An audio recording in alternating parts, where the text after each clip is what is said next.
Hello everyone. In this video, I will show you some basic chess principles that you can use to improve your game. First in our list is to control the center.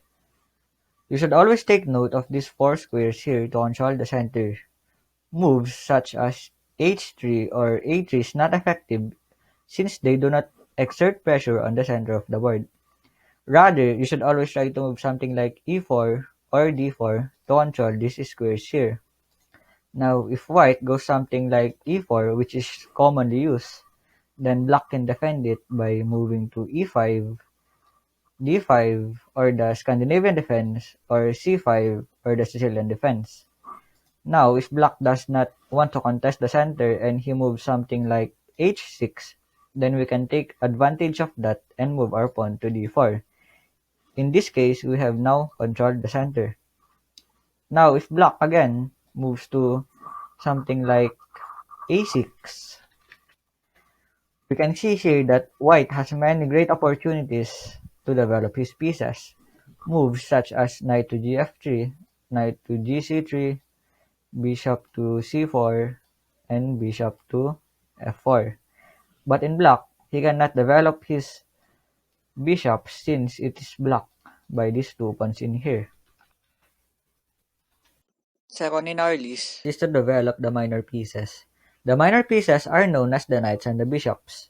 We should always try to bring them out early in the game so that we can have a favorable position later on.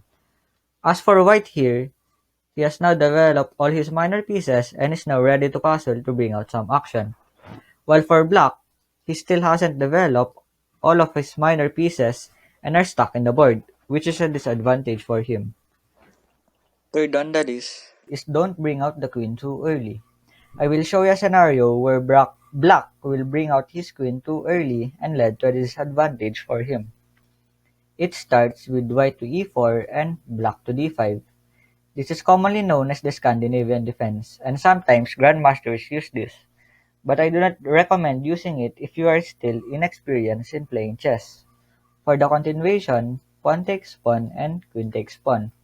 In this case, white will try to chase away the queen using knight to c3. And if black do something like this, then it's a blunder for him. For bishop to b5 will pin the queen including its king, leaving no option for black to give up its queen. Now, if black went to g5, then again, white's knight can chase off the queen.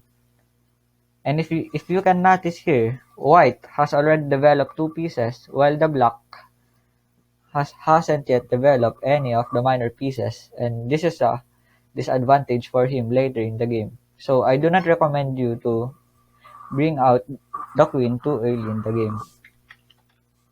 Next in our list is do not move the same piece twice.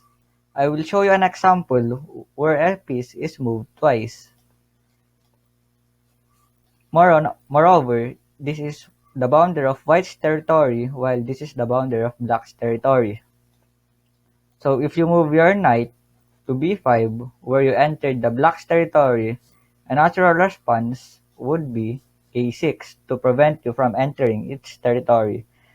So white will be forced to move back to its original place c3, and black can furthermore develop his minor pieces using knight to c6. And in this case, it's as white only has moved twice while black has moved four times.